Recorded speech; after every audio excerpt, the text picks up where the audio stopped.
Baik, selamat bertemu. Salam sehat, salam sukses buat kita semua. Kesempatan kali ini kita akan membahas atau mempelajari bersama tentang komponen optik. Jadi kali ini saya mengambil topik pengenalan komponen optik. Komponen-komponen optik ini bisa dibagi menjadi dua atau dikelompokkan menjadi dua. Bisa berupa sensor atau penginderaan, tapi yang biasa dipakai namanya sensor. Bisa juga berupa transducer. Sensor itu adalah suatu peralatan yang berfungsi untuk mendeteksi gejala-gejala atau sinyal-sinyal yang berasal dari perubahan suatu energi seperti energi listrik, energi fisika, energi kimia, energi biologi, energi mekanik, dan sebagainya. Jadi peralatan yang berfungsi untuk mendeteksi. Kalau transducer adalah sebuah alat atau suatu alat yang dapat diberi suatu input atau suatu besaran fisika, kemudian besaran fisika itu dirubah menjadi besaran fisika yang lain. Jadi bisa saja misalkan frekuensi termodulasi dipancarkan menjadi radiasi misalnya atau elektromagnetik. Itu transducer. Kalau sensor itu sebenarnya mendeteksi gejala lalu dirubah ke atau dikonversi ke besaran-besaran listrik. Itu perbedaan yang prinsipnya itu. Nah, di dalam kali ini kita akan pelajari beberapa, ada 9 paling tidak. Jadi yang pertama misalnya ada LDR. LDR ini light dependent resistor. Kemudian ada solar cell. Kemudian ada fotodioda. Ya, ini juga fotodioda. Kemudian ada fototransistor. Kemudian yang lebih kuat lagi outputnya adalah Darling transistor atau foto Darling transistor. Kemudian yang berikut adalah foto SCR. Nah, dari kelima ini nanti ada tambahan karena yang kelima ini biasa disebut dengan light sensitive device atau devices. Jadi peralatan atau komponen yang sangat sensitif terhadap cahaya. Kemudian ada juga misalnya NTC, PTC. Kemudian ada detektor tekanan. Ada juga detektor medan magnet. Itu sebagai dasarnya. Nah, kita lihat satu persatu. Misalnya untuk LDR ini bentuknya kebanyakan seperti ini. Ada juga yang lebih sederhana. Kemudian simbolnya seperti ini. Jadi ada sebuah tahanan, simbol tahanan di dalam bulatan dengan menangkap sinyal atau cahaya. Karakteristiknya, kalau cahayanya atau luminansi atau luxnya semakin besar atau cahayanya intensitas cahayanya makin tinggi, maka tahanan dari komponen ini makin rendah. Itu karakteristik utama. Jadi kalau komponen ini dikenai cahaya, tahanannya akan menurun. Seperti itu. Ini komponen yang pertama. Komponen yang kedua, fotovoltaik atau solar cell. Biasa kita kenal solar cell. Simbolnya seperti baterai, seperti ini. Bisa juga dia terbentuk dari beberapa LDR juga bisa, sebenarnya bisa, tapi yang biasa dipakai simbolnya atau bentuk umumnya seperti ini. Jadi ada positif, kemudian negatif selang-seling, lalu diparalelkan sehingga mengeluarkan tegangan yang besar dan arusnya cukup besar. Ini bentuk umumnya seperti ini. Lalu karakteristik utamanya, kalau dia dihubungkan paralel, ya, ampernya akan lebih tinggi, ya. Jadi kalau sebuah rangkaian yang terdiri dari beberapa solar cell dihubungkan paralel, maka arusnya akan meningkat. Tapi kalau dihubungkan secara seri, tegangannya akan meningkat. Itu karakteristik utama dari solar cell. Nanti dalam implementasinya ya kita lihat masing-masing nanti. Kemudian selanjutnya yang ketiga, fotodioda. Fotodioda ini sebenarnya dia sama dengan R yang divariabelkan. Jadi kalau dioda ini dikenai cahaya atau fotodioda ini dikenai cahaya, pada umumnya kalau fotodioda ini menerima atau menangkap infrared, ya, sinyal infrared. Jadi fotodioda ini dikenai cahaya itu dia akan memiliki karakteristik yang akan kita lihat. Jadi misalkan simbolnya seperti ini, ya, fotodioda, bentuknya juga kira-kira seperti ini. Kemudian ada karakteristik yang umum yang biasa dipakai. Itu biasanya seperti tegangan atau seperti karakteristik dioda sebenarnya. Yang dipakai pada umumnya adalah karakteristik reverse-nya. Jadi kalau kita sudah mengenal karakteristik dioda, pada saat dioda ini diberi sinyal atau diberi cahaya dari ultraviolet misalnya, dia akan meningkat tegangannya, ya, meningkat arusnya. Jadi walaupun tegangannya dinaikkan, arusnya akan stabil pada saat-saat tertentu setelah breakdown. Itu pada reverse karakteristik dioda. Jadi karakteristiknya seperti itu. Lalu dalam dioda itu misalkan ada rangkaian, walaupun nanti akan kita bahas dalam rangkaian masing-masing. Contoh saja seperti ini. Kemudian ada bentuk-bentuk diodanya. Misalnya untuk yang dioda seperti ini, fotodiodanya yang biasanya yang positif itu yang kakinya yang paling panjang, kemudian dia juga sebagai anoda dari diodanya, kemudian katodanya yang pendek. Kemudian ada dioda yang bentuk bawahnya seperti ini, ya, di mana kaki yang dekat dengan terpotong, yang badan yang dipotong ini adalah negatifnya atau katodanya, dan seterusnya. Ini hanya pengenalan saja. Kemudian ada juga dioda atau yang disebut dengan LED, infrared, ya. Selain fotodioda ada infrared atau dioda yang digunakan untuk IR atau infrared dioda. Perbedaan antara kedua dioda ini kita lihat dari bentuknya pada ujung, pada paling atasnya. Jadi kalau infrarednya biasanya bulat, ya. Kemudian yang fotodioda biasanya segi empat seperti ini. Itu hanya untuk membedakan saja antara dioda infrared dan fotodioda. Kemudian bisa dibedakan dengan dioda biasa atau LED biasa. Kemudian yang berikut ada fototransistor. Ya, fototransistor ini biasanya memiliki simbol, bisa seperti ini, bisa juga seperti ini. Lalu bentuknya ya memang transistor, tapi di bagian atasnya terbuat dari kaca, sehingga mudah ditembus cahaya.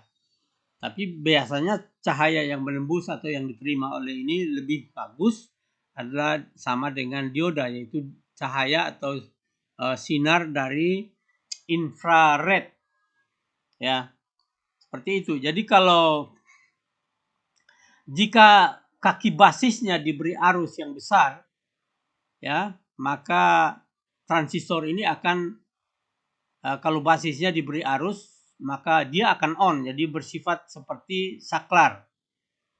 Ya, jadi sifatnya seperti saklar. Kalau arus IB-nya dibesarkan atau disuntik dengan arus yang besar, maka dia akan berfungsi sebagai saklar antara kolektor dan emitornya akan terhubung seperti saklar. Namun kalau arus basisnya sangat rendah, maka dia akan off. Nah, itu juga bisa kita lihat di karakteristik transistor, di mana ada kondisi saturasi, IC-nya tinggi sekali atau IC-nya tinggi. Apabila diberi IB yang tinggi, maka IC-nya juga tinggi, dan ini berfungsi sebagai saklar terhubung. Kemudian pada saat IC-nya rendah, walaupun VCE-nya tinggi, dia akan cut off atau akan tidak terhubung seperti saklar. Jadi itu karakteristik utamanya seperti itu. Nah, itu dapat kita perdalam pada karakteristik transistor sebenarnya. Ya. Kemudian pada pada video-video yang lain akan kita bahas rangkaiannya seperti apa. Ini hanya sebagai contoh saja. Jadi ketika diberi sinyal atau sinar dari basisnya akan menghidupkan buzzer atau menyalakan resistor RSCR ini. Itu hanya gambaran saja. Kemudian yang ketiga ada foto Darlington. Kalau untuk transistor misalkan arus outputnya kecil, kita dapat menggunakan Darlington. Jadi transistor yang dihubungkan seperti ini sedemikian rupa antara kolektor dengan kolektor, kemudian antara emitor yang satu dengan basis yang berikut, lalu keluar emitornya. Jadi hanya basis, yaitu basis transistor pertama. Basis transistor keduanya dihubungkan dengan emitor transistor pertama, lalu emitornya keluar sebagai emitor. Ini untuk yang transistor NPN. Kalau yang PNP, ya sama juga, emitornya menerima dari basis transistor yang dua, kemudian basisnya keluar sebagai basis, lalu emitor yang kedua dan yang kolektor yang kedua dan yang pertama itu dihubungkan jadi satu, keluar sebagai kolektor, dan emitornya adalah emitor transistor kedua. Itu rangkaian Darlington. Nah, ini juga dipakai sebagai foto transistor sebenarnya bisa juga. Karakteristiknya ya bisa arus transistor pertama ditambah dengan arus transistor kedua. Jadi itu IC-nya yaitu IC pertama ditambah IC kedua. Jadi menaikkan atau menggandakan arus kolektor dari rangkaian Darlington ini. Selanjutnya ada yang keenam, ada fotoresistor. Ya, ini masih masuk dalam rangkaian komponen-komponen sensitif cahaya, yaitu sebenarnya karakteristiknya sama dengan karakteristik SCR. Jadi simbolnya seperti ini. Lalu kalau dipadukan dalam sebuah IC misalnya, ada IC yang berbentuk seperti ini. Jadi di dalamnya ada dioda, diberikan sinyal pada dioda LED ini dari luar untuk mengoperasikan SCR yang ada di dalam. Jadi prinsipnya seperti itu sebenarnya untuk ini, lalu nanti dikembangkan. Jadi ada IC seperti ini, ya, kaki satunya dan kaki duanya, kemudian kaki tiganya tidak terhubung, lalu kaki 4 dan 6-nya yang menjadi anoda dan katoda dari SCR itu.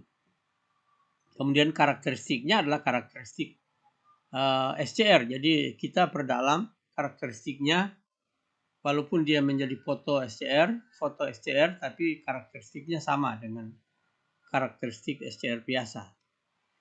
Kemudian pada rangkaian-rangkaian yang lain kita dapat perhatikan seperti ini. Lalu yang berikut NTC dan PTC. Kalau NTC ini negatif temperatur koefisien. Jadi kalau diberikan panasnya tinggi, ya, temperaturnya tinggi yang dikenai pada NTC ini, maka tahanannya akan rendah.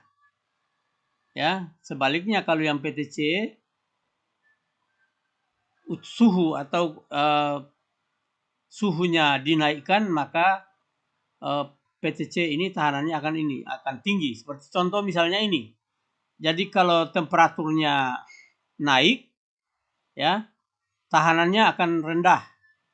Itu untuk NTC, tapi kalau untuk PTC temperaturnya naik, tahanannya juga akan naik. Kalau itu pada PTC biasanya dipakai pada sensor-sensor suhu atau baik panas maupun dingin, misalnya seperti itu biasanya dipakai di sana. Kemudian untuk rangkaian-rangkaian ini nanti akan kita lihat pada video yang lain. Kemudian untuk sensor tekanan, ada sensor tekanan. Ini banyak sekali gunanya. Misalnya pada robot, pada tangannya itu bisa dipasang sensor untuk mendeteksi benda yang akan ditangkap atau yang akan diambilnya, bisa juga, atau pada mobil. Mobil juga menggunakan sensor-sensor tekanan. Bentuk-bentuknya paling umum, paling banyak seperti ini. Ya, jadi hampir sama dengan fotodioda. Namun kakinya ada 4, terminalnya ada 4. Kemudian kalau diberi tekanan bagaimana dengan outputnya dan seterusnya, itu sudah ada karakteristiknya tersendiri. Nah, nanti pada rangkaian-rangkaian akan kita lihat itu. Jadi misalnya ada juga sensor tekanan yang bentuknya hanya seperti ini, lalu diberi tekanan di sini, outputnya akan keluar ke rangkaian apa, lalu untuk mengontrol apa misalnya. Kemudian ada juga sensor tekanan yang sudah jadi, misalnya LPS 3X ini ada 32, 33, 34, 35 dan seterusnya. Kalau diberi tekanan di sini, maka outputnya akan keluar berapa misalnya. Jadi itu untuk sensor tekanan. Kemudian yang terakhir ada sensor medan magnet yang biasa disebut dengan magnetic field sensors atau Hall effect, ya. Hall effect. Nah, gambaran umumnya seperti ini. Jadi ada sensornya, lalu ada magnet. Ketika ada medan magnet, outputnya akan seperti apa dan seterusnya dan seterusnya. Nah, ini biasanya digunakan pada sensor-sensor untuk mendeteksi apakah ada pencemaran medan magnet atau radiasi pada daerah wilayah tertentu misalnya. Kemudian ada rangkaian sederhananya seperti ini. Ada sensor magnet, medan magnet berupa IC 4 kaki seperti ini. Ya, yaitu kaki 4-nya adalah ground, kaki 2 dan 3-nya sebagai output. Lalu place-nya ada di kaki 1 seperti ini. Lalu dirangkai dengan rangkaian sederhana lalu dipasang baterai, maka akan terdeteksi atau indikator LED ini akan menunjukkan apa yang terjadi pada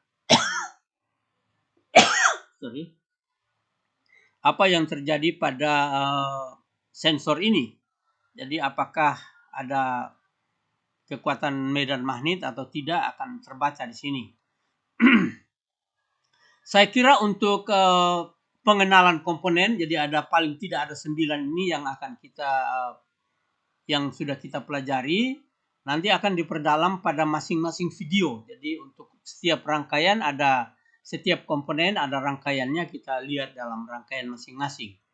Saya kira untuk kesempatan ini, untuk video kali ini mempelajari komponen-komponen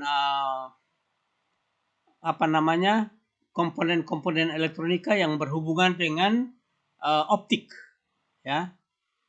Jadi saya kira pengenalannya itu terutama, ya. Jadi ada sejumlah komponen yang sangat sensitif cahaya, ada juga komponen yang sensitif bau-bauan, ada juga komponen yang sensitif terhadap tekanan, ada komponen yang sensitif terhadap medan magnet dan sebagainya. Kalau yang tampil di halaman depan ini adalah komponen yang sensitif terhadap cahaya. Saya kira demikian, mudah-mudahan berguna untuk pemula untuk mempelajari komponen-komponen optik dari rangkaian-rangkaian elektronika, atau biasa juga disebut dengan optoelectric transducer atau optoelectric transducer atau rangkaian transducer elektronika. Saya kira demikian. Kalau ada pertanyaan, silakan nanti hubungi saya lewat WA 081246144144 atau langsung buat pertanyaan di kolom komentar channel YouTube saya, Lucas Sivila. Saya kira demikian, selamat belajar, sukses buat